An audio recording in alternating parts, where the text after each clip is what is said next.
হঠাৎ করে আপনার শরীরে গরম পানি পড়লো, পড়তেই পারে।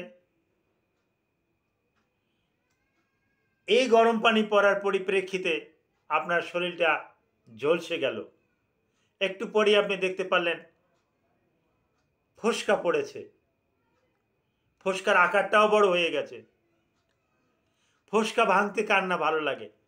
আপনি পিন দিয়ে, সুচ দিয়ে এই ফোসকার ভিতরে যে তরলটা আছে, ফ্লুইডটা আছে, এটা ফেলে দিবেন না। এই ভুল কাজটা কখনো করবেন না।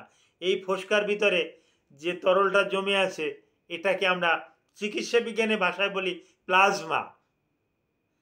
এই প্লাজমাটা যদি ফেলে দেন তাহলে আপনার খরটা শুকাতে অনেক দেরি হবে এবং আপনি ডিহাইড্রেটে ভুগতে থাকবেন।